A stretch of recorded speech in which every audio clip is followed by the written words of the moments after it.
Good morning, everyone. Looks like we've surprised you again. We'll figure it out one day. Well, I'll wait for a bit. There seemed to be a bunch of people on before, and I'll wait for people to get back again.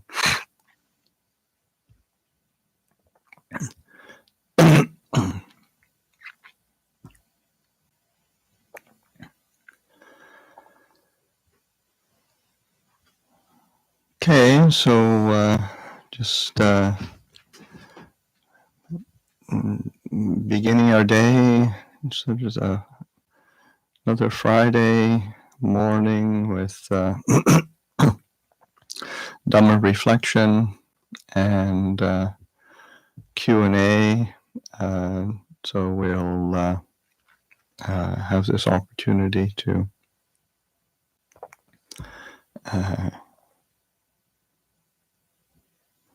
just be reflecting, considering the Dhamma, how to put it into our practice, and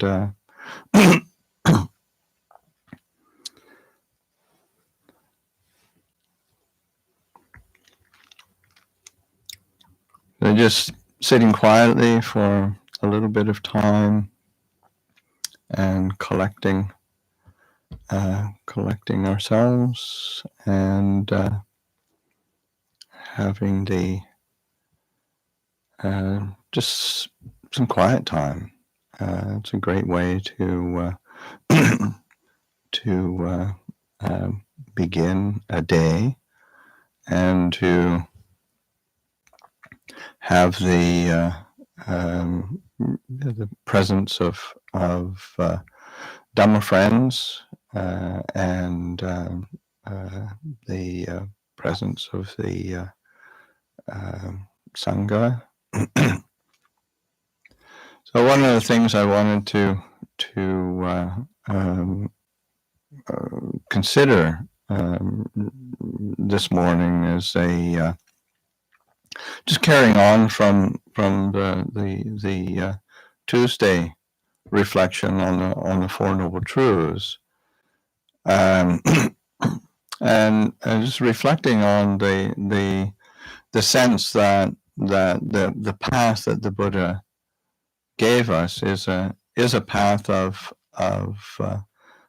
relinquishment, a path of letting go, say, as opposed to a path of attaining, gaining, getting, accumulating, and we, and that can, especially being conditioned by our culture around us, that sense of the, we've been steeped in the ethos of consumption and gaining and having having possessions, defining ourselves by our by our either our possessions or our kind of achievements, accomplishments, however one defines it, and that contrasted with the way that say the Buddha's path and how it's lived and practiced is really one of of kind of a radical relinquishment, a letting go, and that's also to be again reflected on carefully, because we can hear that and sort of say, oh, this is a path of letting go, a path of relinquishment, so I shouldn't do anything. I should just let go. And that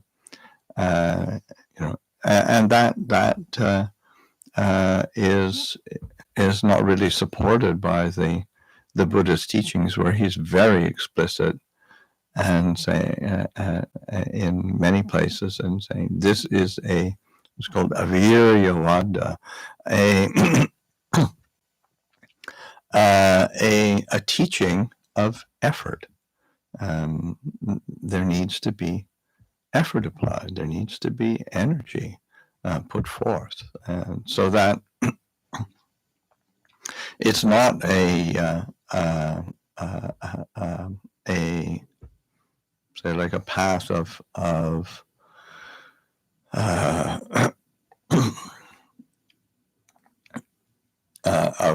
striving, but it's not a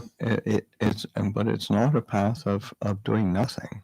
So again, this middle way starts to take on nuances that are really really important to be internalizing and drawing into the heart, so that we experientially, how does this work? How do I work with it?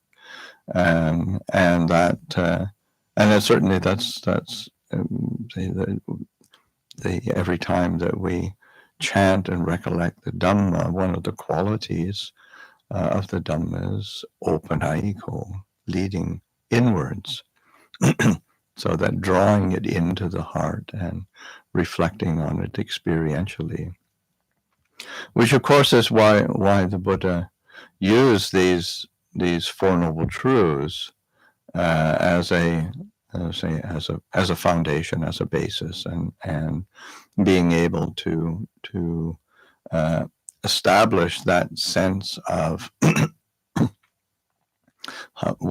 what do I feel? What's the experience? Is there some kind of dis-ease? Is there some kind of discontent? Is there dukkha? Is this really satisfactory?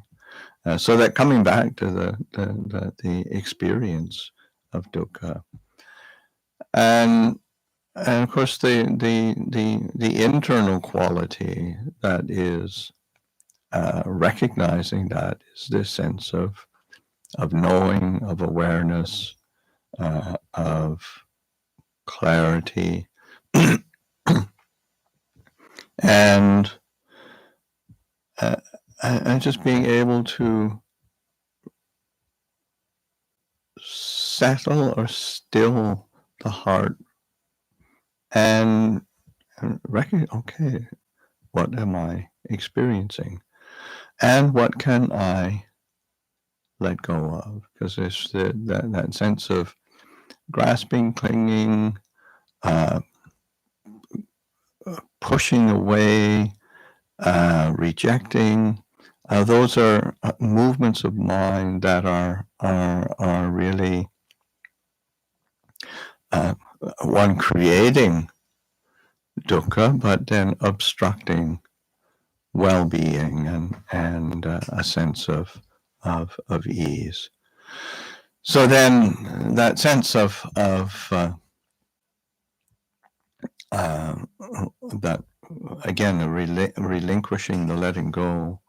The Buddha pointed to that in his very first discourse on the Four Noble Truths, and that the quality of say access point to the ending of suffering. There's four particular words that the Buddha used as the kind of approach to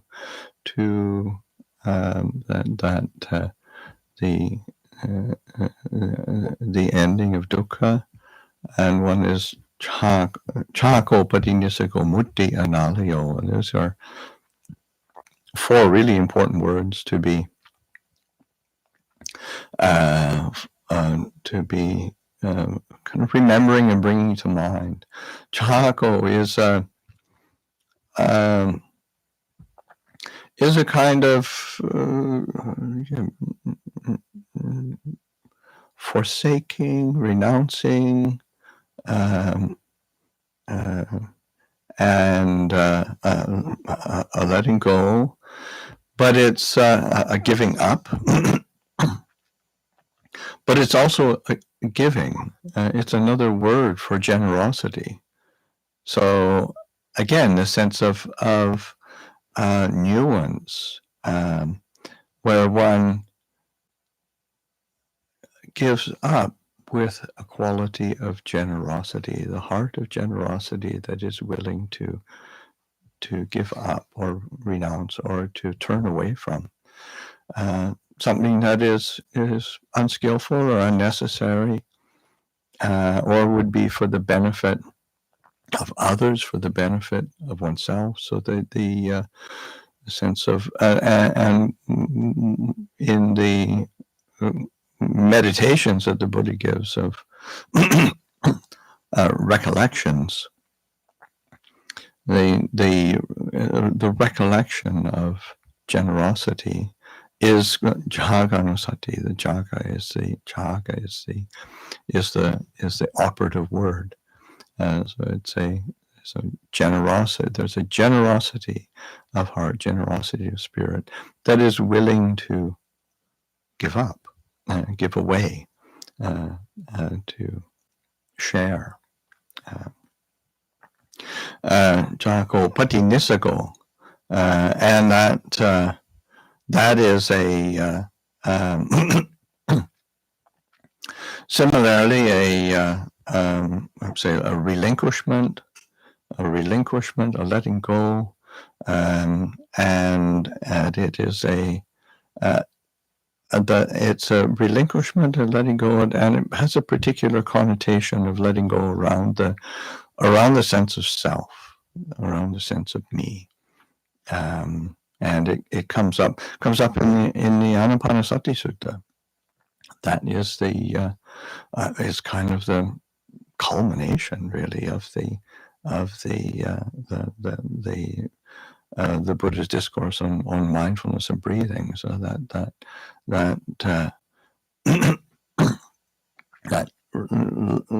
letting go, relinquishment. But when the biggest relinquishment is the relinquishment of that self-obsession, self-interest, even self-denial, in the sense, because it's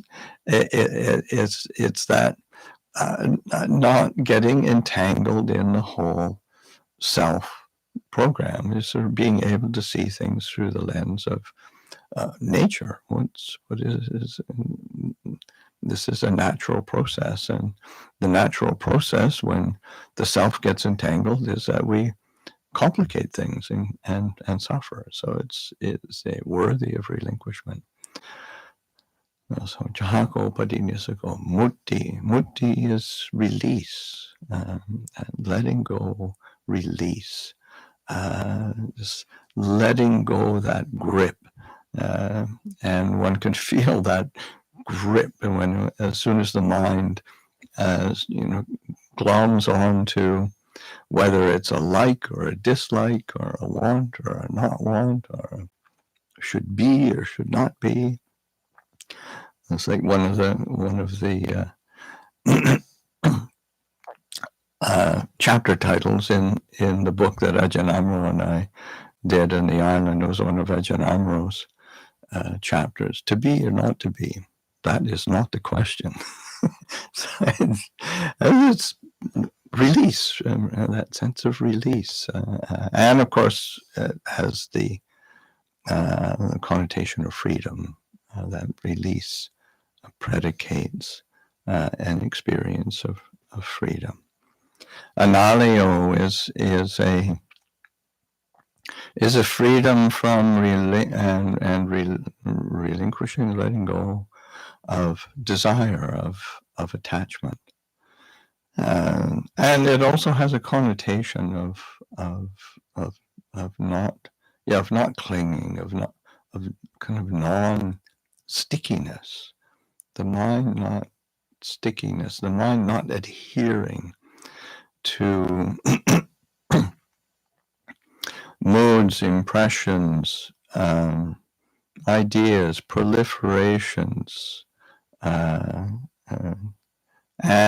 that frees up the heart to experience things in their true nature. So this, the Buddha's path really being a path of letting go, of a path of relinquishment, and when we reframe our perception of the path, I think there's a lot of ease and happiness comes from being able to, it's not about me trying to, be the perfect little Buddhist meditator and get everything right and keep my meditation object like this, or to get every aspect of my conduct perfect, to be the perfect human being. Those are that's really burdensome, or to know all the nuances of Buddhist philosophy.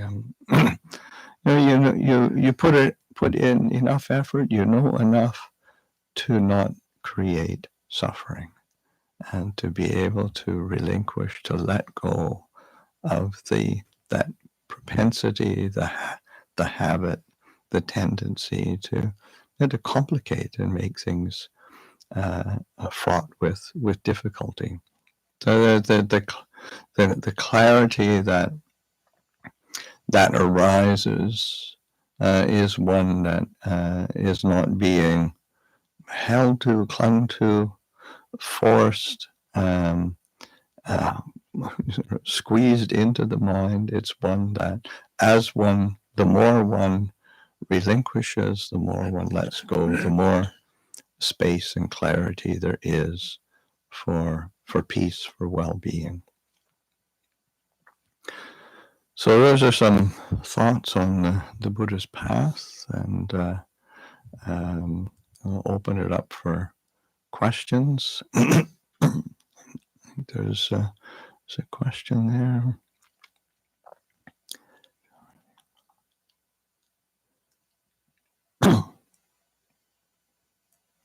Okay. When I feel really unwell, I get easily mad at people for nothing. I try to stay mindful, but I lose my temper anyways. Should I stay on my own during those times? Then if I know those times, and if I know I'll be unkind. Well, I mean, I think it's important to recognize that, there are inevitably, if we are not feeling well, then we are, maybe our judgment or our ability to respond is compromised, and so then we need to be alert to that and adjust our contact with people appropriately. Whether it means staying on one's own is I mean, that's up to it's up to oneself. It's a matter of sort of looking after oneself and then looking after one's social interaction, so that one is not ending up say doing or saying things that one will have some regret or remorse for.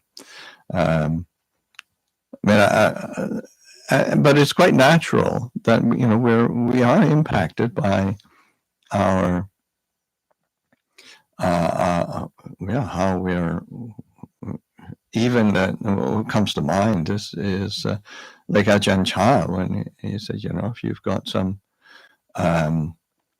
admonishment for somebody, or somebody has done something that has upset you, don't bring it up to them before the meal. It's just, you're hungry, you're both hungry, you're tired, you've just gone on arms around, and you come back. Wait until, if you really have something, wait until you've had your meal.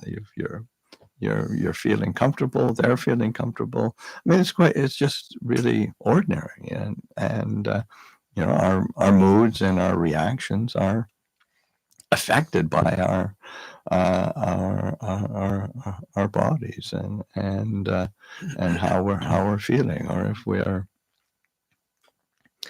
we've got a 104 fever. I mean, it's pretty unreliable emotional responses to the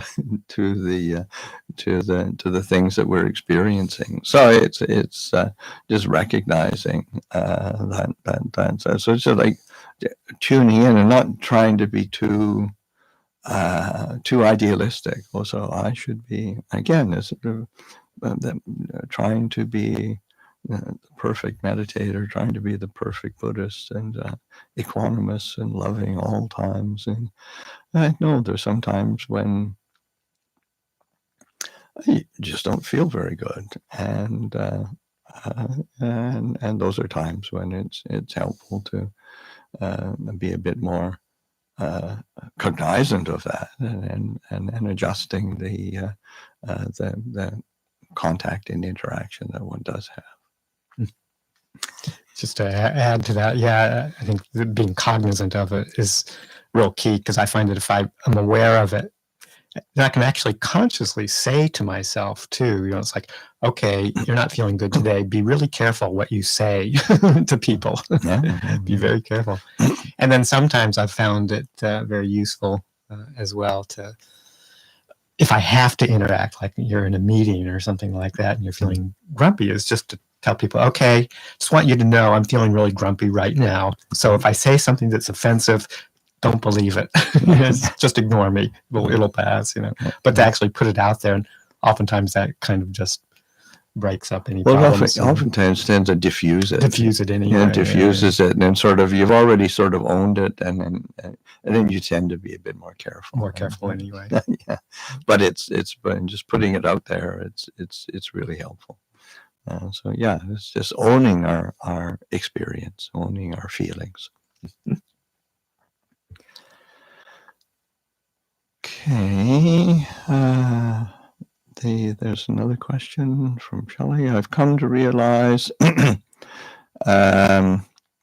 I want to be heard, as I know how easy it's become invisible in advanced society. Is it okay to see this as the way it is, or should I see this as akusala?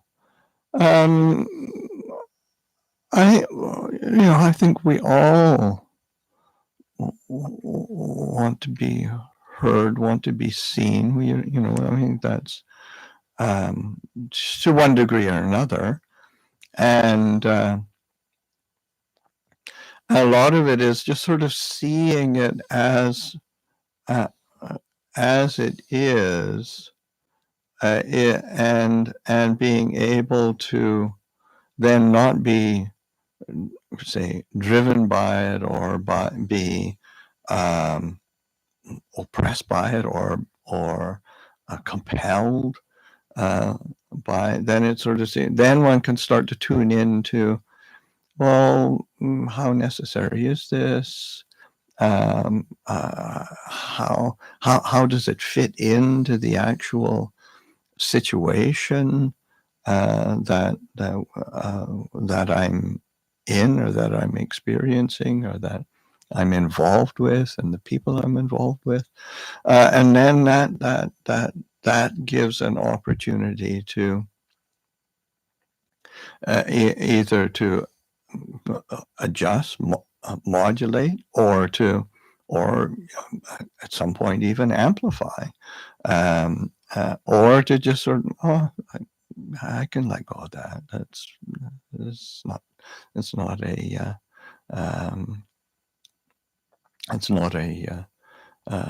a big deal. But and I think it's helpful to see. I mean, akusala is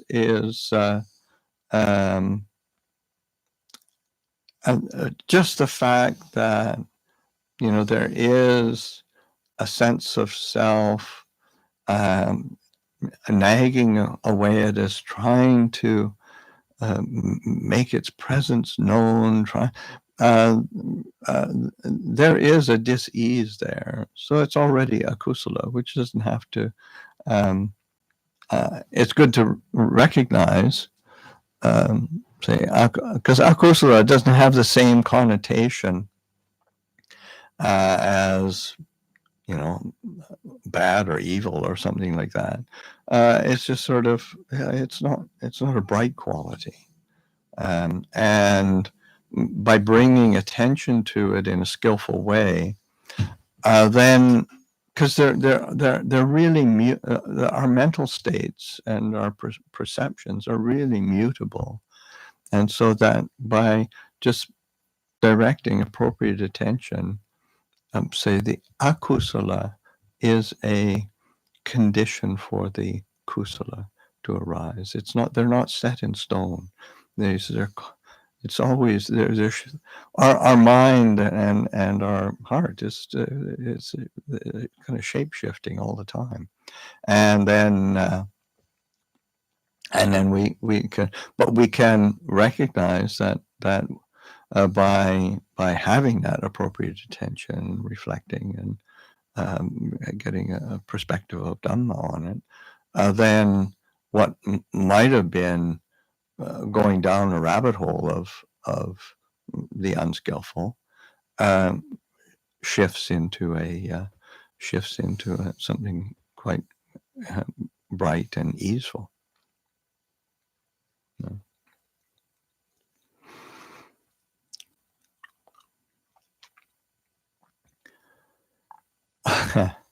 Can you share a recent insight you've had? I wonder if you still have aha moments as you have so much knowledge already.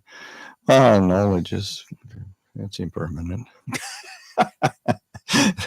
which in itself is an insight. But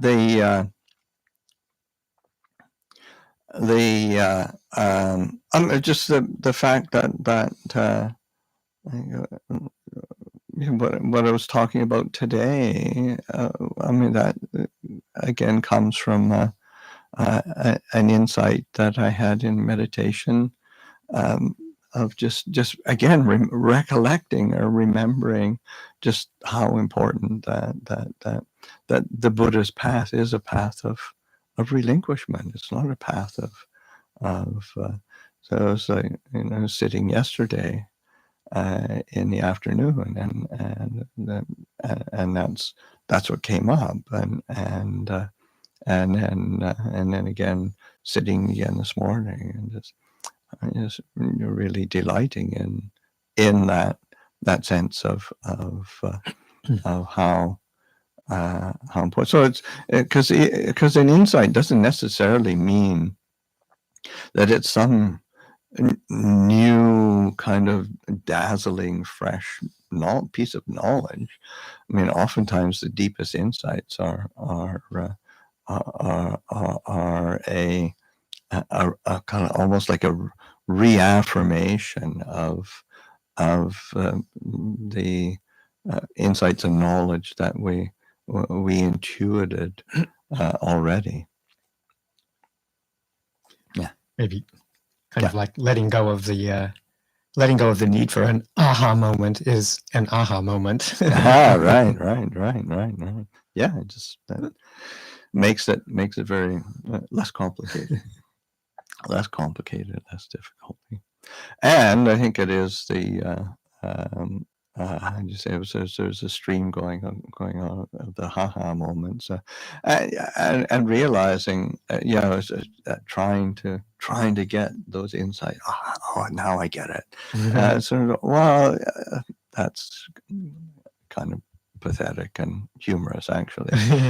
So that there's a sense of ease and lightness, where one just doesn't take the world, doesn't take oneself very seriously.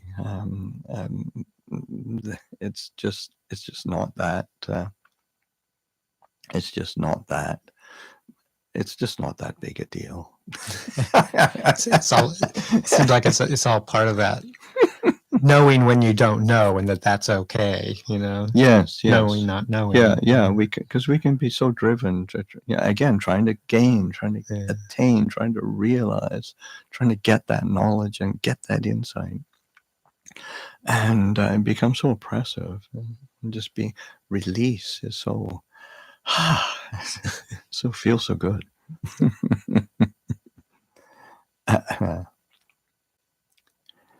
Okay, here's another one. My job includes a lot of multitasking between different tasks on the computer and communicating with people, which can make the mind really scattered. How could I best regain focus and calm? Well, I think one of the things is to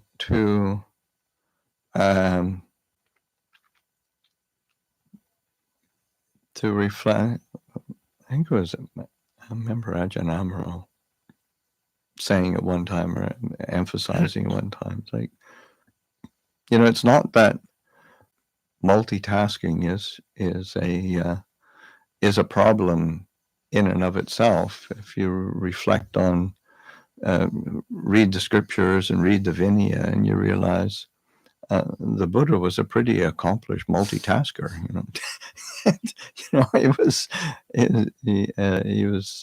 He kept a few balls in the air as he was going about his daily life. So that's I think a lot of it is part of the like computer work and communication with people. They're like a double whammy. That is both of them are fraught, and the I think one of the really important things is to recognize that both of them they pull one into their sphere, the sphere of the screen, the sphere of other people. And this is where mindfulness of the body is just so important, where you've got your attention and your attention, your sense of mindfulness, your sense of being is not out there. It's in here. It's like the idiom that Ajahn Chah uses of our real home. I think that's just that sense of our real home, this body, this mind that is grounded in the Dhamma.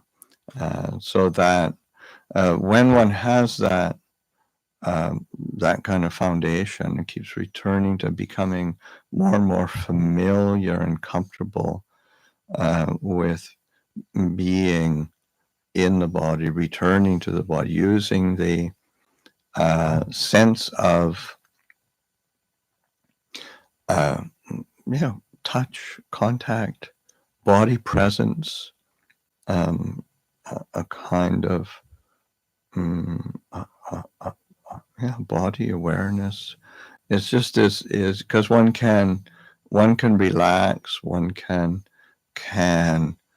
center oneself so much more quickly, and there is a place of ongoing well-being and steadiness within that is so essential, so important, and I think it is important, especially with and I don't know what the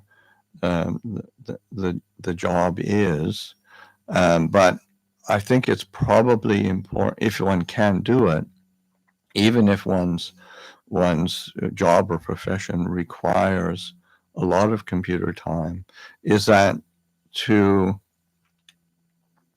be able to get up and move, to get up and walk around, which ideally it's sort of, even if it's just for a couple minutes, just to be able to get up and move, come back in the body, get away from, just break that contact with the screen, then that really helps to get back into the body. Also, with the even being on the computer, just having a standing desk is really, really helpful, because that kind of helps you to be at your be in your body and pay a bit more attention, because there's something about slumping in a chair that is so 20th and 21st century, and then that one feels disconnected from everything and scattered, even though one's this kind of lump on an immobile chair. One is still scattered. So I don't know, Ajahn, Karunadhammo, you might have some thoughts about that. And just I was thinking all along, just as you were saying, the mindfulness of enmeshed and rooted in the body, and just memories coming up of particularly my old days before being a monk, of being a nurse and kind of standing at the nursing station, the place I was working, and people just coming in constantly, one after another, this, I need this, I want this, give me this. And just having to try and maintain that. It's almost like a balance, like say a ballet dancer, you really maintain this firm, upright sense of your body and what you're doing, and you just turn and adjust, but the center of attention is always just like right here, grounded in the body. Yeah. I'm glad you mentioned about the standing desk, because even though I don't use one, sometimes when I work on the computer or something, I do stand up, and that's perfect for keeping that sense of grounding. Yeah. I found that, and there's a comment about from Eleanor having a treadmill desk. Right. Yeah. No, it's just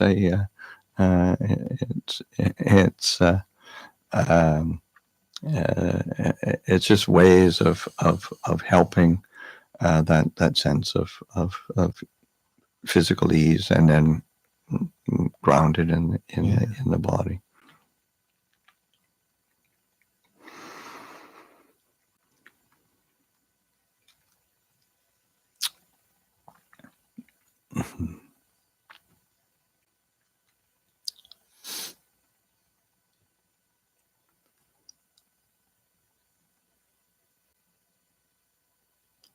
Okay, it's looking like since we started, I think this is the first time that we're not scrambling to try to get answer all the questions that have been asked. Maybe while we're thinking, announcements. Announcements while we're thinking of it. Yes. One is just actually something I just thought of. It seems like when we start the morning, or when we start the live streams, the system that we're currently working with seems to want to default to using the camera on our computer screen rather than the other camera that we've set up for the purpose. And we haven't quite figured out how to get the camera we want to sign on first rather than this other one. I'm still working on that. So if you do tune in at the beginning, and particularly if it looks blue, that's a sign that we're going to have to reboot. So you'll be cut off, and you'll have to sign on again once we've got the right camera working. So just be patient, and we'll hopefully we'll figure it out. We'll see. But at the beginning, if you get bumped off, get back on after we've had a chance to get the right camera working. Ajahn Sudanto also wanted us to have people let us know if you are receiving any ads on the YouTube channel. apparently they're going to start putting ads on many different sites, and it's not going to be consistent. So even on one program, some of you may get the ads and some of you may not. So we just appreciate if you are getting ads to let us know by sending an email to hermitage@abayagiri.org, and just jotting a line saying, yeah, I got this ad and this is what it was for, and just so we can track that. That would be great. Garden party coming up to help do some weeding and cleaning up tomorrow. The outside. Yeah, that's tomorrow, Saturday. That's tomorrow. And the meal offering, if you want to come for that, and potluck meal offering at 10:30. And then we aim to start work by 1 o'clock after we clean up. So you can just, if you don't want to come for the meal, that's fine too. But if you'd like to come to help, from about 1 to about 3 or so, we usually go for a couple of hours of helping out in the garden, and then have time to sit down and have in-person Dhamma talk, not a Dhamma talk, but Dhamma conversation out on the patio. And this is all outdoors, so we should be pre-COVID safe. Okay, so I think we could wrap it up. Okay. Okay, it looks like we're done, and people are going back and forth giving tips on different things. It's yes, great. Just delighted to join with you all, and be well, and we'll see you next week.